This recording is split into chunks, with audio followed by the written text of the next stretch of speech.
staff.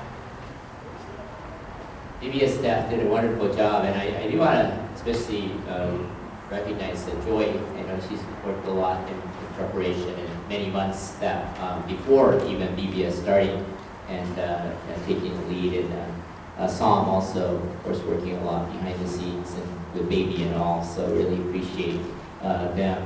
Joyce has to get back to Biola, I think, later today. It's a very busy time. And just a note for myself too, I have to go to North County, the Vista Church this afternoon, so I might have to just leave, not during the worship service, but sometime during the VBS awards ceremony. So if you don't see me, that's where I've gone. So, but we do have our missions moment today, and Burton is not able to be with us this morning, but he sends you his regards. And of course, Burton and Kat have been very busy visiting different churches in order to raise support and for themselves as they get ready to go with team to Japan, target date around July of next year. And I was telling him is that probably we've been announcing this, but as a church family, we kind of don't want him to go, so maybe we're not really getting behind him as we should. But we're scheduling October 22nd, that particular missions moment, that Sunday, to allow the family to really share about how things are going and preparing to go to Japan. And we really want to get behind them and really begin to support them, not just by prayers, but with financial support and everything. But Burton did put together a quick missions ministries, Japan, some of the missionary work that's going on in Japan this summer, so I want to share that with you. And then I'm going to actually have David Newell come forward to share about himself as he prepares to go to Japan as well. So some of the things, these are things Burton, in being in communication with people, the Fong started with GEMS missionaries. Last year, you might remember, they put together a beautiful slide presentation video about the VBS program they did in Japan, and this is this year's program, and it says over 200 children came, and it was just a blessing to see them, dancing, like they say, dancing like no one was watching, sang at the tops of their lungs, and gave praise to God they were only just beginning to know, but one who knew and loved them before they were born. So God is at work in Japan. Please continue to be in prayer. Even as I'm speaking, it's good to see the Junkers who are the team who are visiting right now as well. And so we have a lot of connection with missions work in Japan. Another person, Erin Ishiyama, I don't know her personally, but she does some hula ministry, it seems like, and Burton put this together. And what she's saying here is one of the moms was asking about the title of the song, Jesus Loves the Little Children, and she wanted to find out more about it. So God is working through these creative arts and children's programs, different ways. Julie Nitao is from the San Lorenzo Japanese Christian Church, our sister church, and she works at the ministers to the Oasis Chapel Church, and she ministers with the kids' chapel there. And so it says every Sunday children worship services are held together with the first worship service. 10 to 15 children have come. It is one of my ministries involved, and she'll be involved in for 3 years. So I believe she just started ministry there in Japan. And then, last but not least, the Toma family, as you're aware, they're back. And just to let you know, they will be here on September 24th. And on that day, they will share about their transition back to the United States and of course, kind of like a debriefing of their ministry in Japan. So these are things that Burton saw more like on a blog kind of a thing, but he thought it was kind of a good snippet to see how they were doing, of course, with boxes coming back from Japan, and Joseph with his transition back as a missionary's kid. And Joseph, if you don't know, he's going to be going to the Calvary Chapel Bible College in Marietta Springs this fall. But we'll get to hear from the Tomas when they visit us on September the 24th. But the rest of this missions moment this morning, I want to give to David Newell. David Newell is a new member in our church. He's been involved in our congregation since the beginning of this year. Probably helping with the children's ministry, Sunday School Assembly, VBS program this year. as well with sound and the worship service and things. But even as he started to come, we knew he was already accepted by YWAM Tokyo and was preparing to go there. So now that he is pretty much good to go, and there's a newsletter in your bulletin, so please read that and please pray for him. And if you are feel led, please support him financially as well. But YWAM Tokyo, so it's Youth with a Mission, and they're in all over the world, and he is going to be ministering in the Tokyo campus there, and particularly through what is known as the Disciple Training School. So with that, I'm going to have David come forward and share with us what God's doing in his life and how he's preparing. Okay, thanks.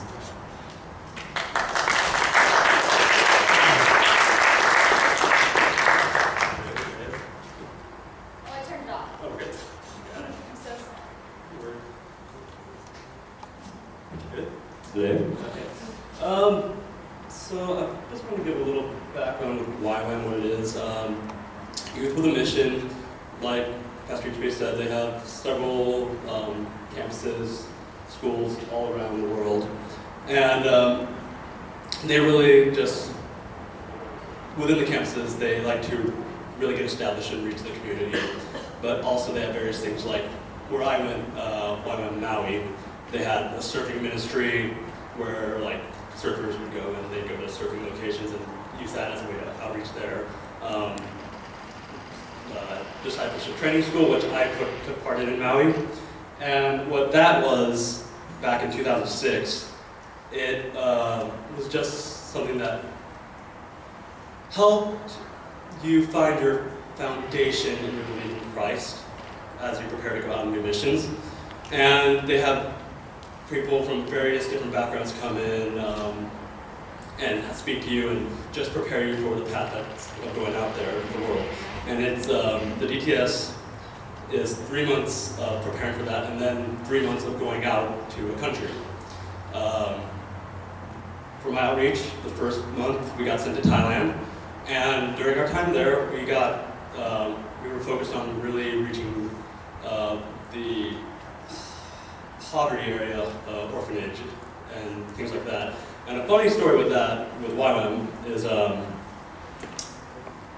I was elected to be the children's leader coordinator.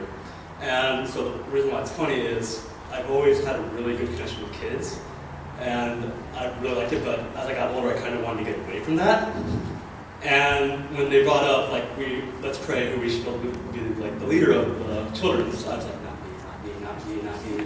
And it was me. And sure enough, like, I had to be in that, and it was a good experience of just being able to reach the kids, because that is my heart. It was a really interesting conflict of, that's one area that I really want to minister to, but like, I kind of just wanted to distance myself from it. And so that's why it was really nice in Thailand when we focused on the orphanage. In Indonesia, what our training school did, we hiked through the jungles, went to just like very secluded villages,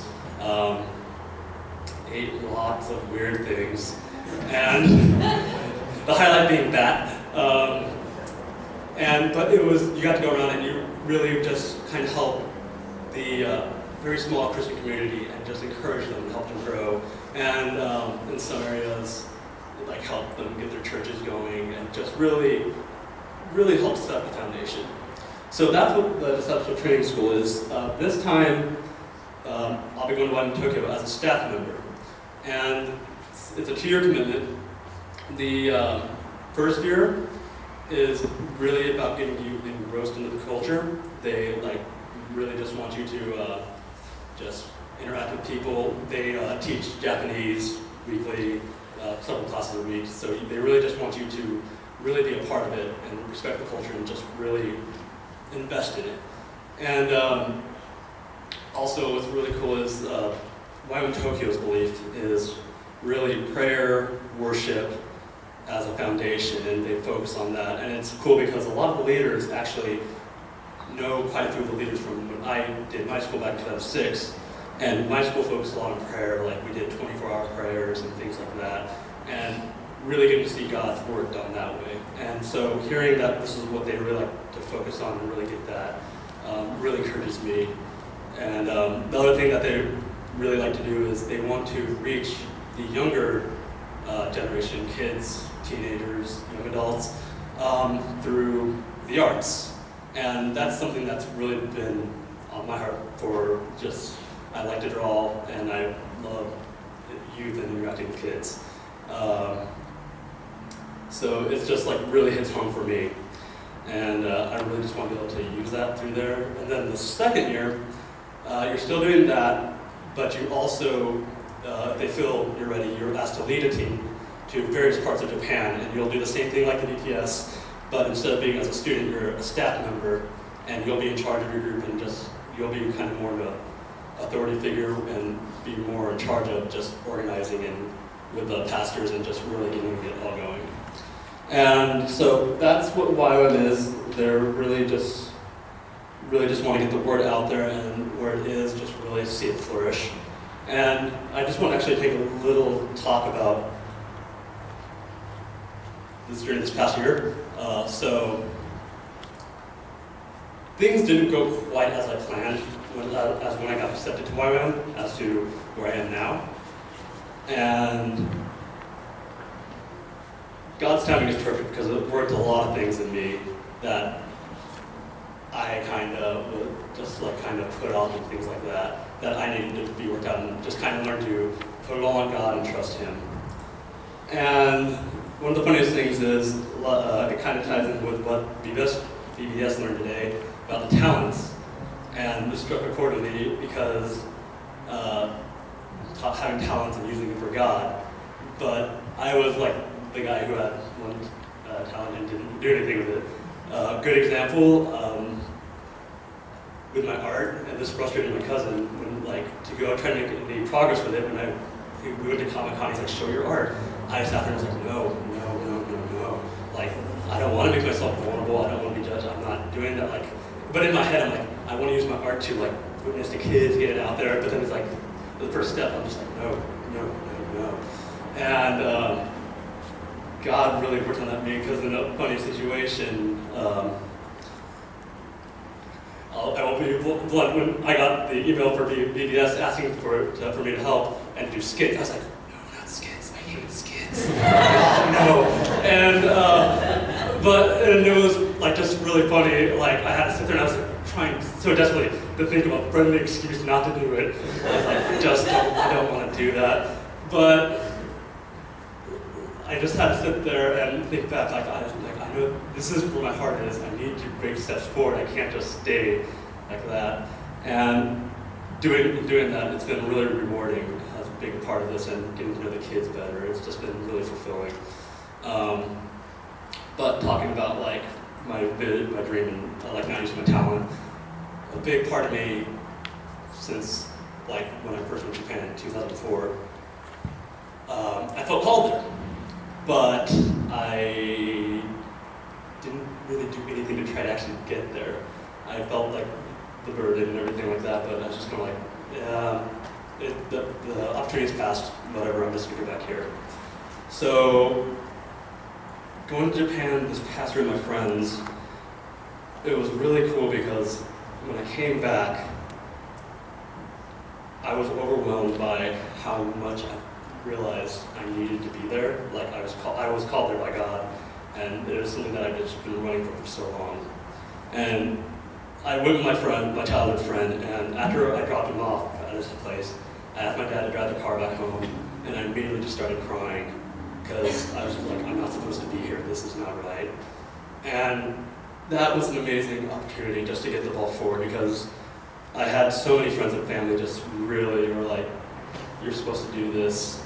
And it really helped push me forward. And the cool thing was, even when things were not going like I thought, and I was like, maybe it's just not supposed to happen. Like, maybe this is the hand I've been dealt. Like, I keep getting teased, but I'm not going to get it.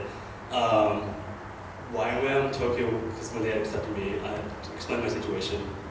They just kept on reiterating to me every time that no matter how long it takes, we know you're supposed to be here. Like, God has put it on our hearts. When we prayed for you, we felt you were supposed to be here. And just them telling me that over and over really encouraged me. So with all that being said, like this past year, while unexpected, has been an amazing blessing just to be able to grow more in God and find areas that I still needed to, that could potentially have hindered me if I had gone any earlier. And it's just been really good. It's been a true blessing. Being able to interact with everyone, build friendships.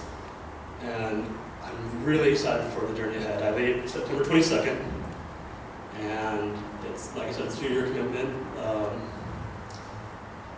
The fact that it's what God has called me to do is just one of the most exciting things in my life, because I haven't had that direction for a while, because I've hindered it myself. So it's happening, and I'm just so blessed with what God's done for me.